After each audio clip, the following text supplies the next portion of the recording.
So I bought the cheapest ET4000 W32 VLB card on eBay because it was advertised as not working. And I knew what was wrong with it before I bought it, so I bought it immediately. This is a bit of a special card because it has integrated I/O as well. So you get your video card and your hard drive, floppy controller, serial ports, game port, parallel, etc. all on the one VLB card, which is quite convenient. Now, how did I know what was wrong with it? Well, the seller's description was, the computer will not start when this card is inserted. And the dead giveaway here is the fact that this has I/O on board. I/O usually contains RS-232 ports.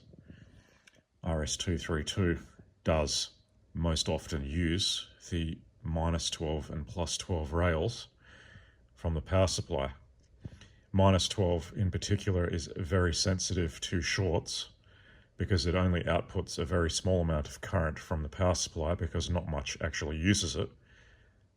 It's basically just for signals. And, well, no surprises. This card has tantalum capacitors on it.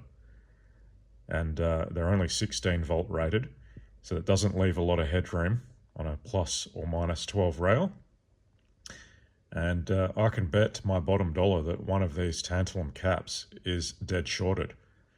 I have not tested this card. I haven't put it in a computer yet. Let's go ahead and test it out, and I bet there's a shorted tantalum. Now I've got my negative lead clipped onto the bracket that mounts the card into the computer, and you can just see that, yeah, negative is connected there. I'm just in beep test mode on the bench multimeter. And this first cap, we can see that's charging up, that's fine. Second cap, that's the negative side. Actually, it might be the positive side. In fact, it is the positive side. But we notice that is a dead short. So already we've found the problem. That one's okay. Yeah, this is a dead short. Now, it wouldn't be worthwhile just changing that one by itself. I'm actually going to go ahead and change all of them. But first thing I'm going to do is remove that suspicious cap because that may not be the only one that's on that rail. But I will test that once it's removed. If it's not the short, well, I've got to keep looking and it's going to be one of the others. But I'll just remove that now and we'll give it a test. So there we go, literally the second capacitor I tested, confirmed, absolutely dead shorted. Now let's see if the short has disappeared on the PCB. Yep, the short is gone. So that's all that was. Let's have a look at this thing under the microscope and see what its actual value is. Or actually, I'll pull out a good one and just measure it because I'm not quite sure how to read the value on these things.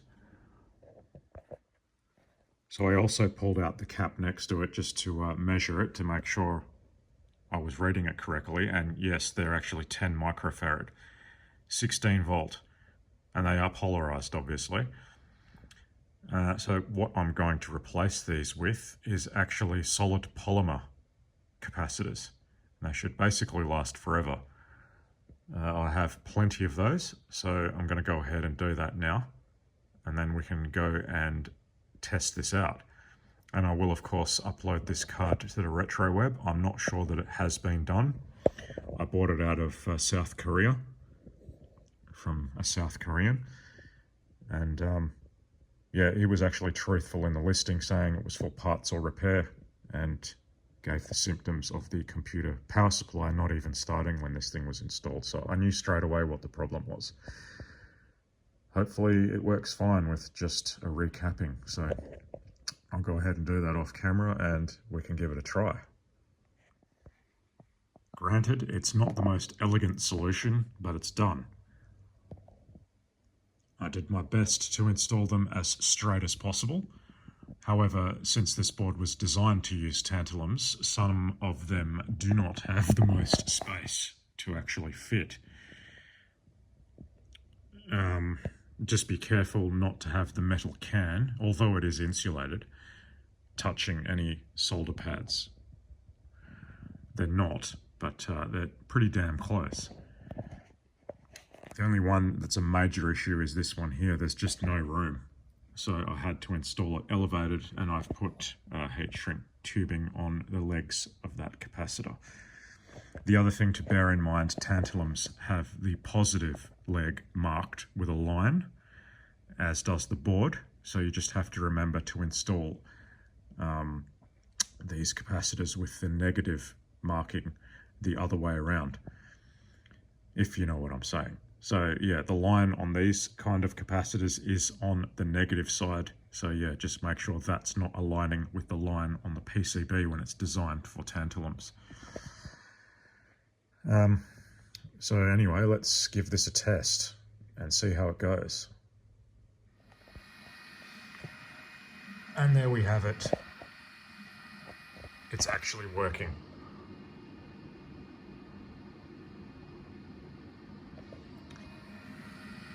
This Micronix MX30 motherboard has I/O on board, so I've had to meddle with these jumper settings on that card, disabling the floppy drive and moving the COM ports to 3 and 4, and hopefully I've set the I/O address for the IDE controller away from the onboard one, but it looks like I didn't because I've got an error.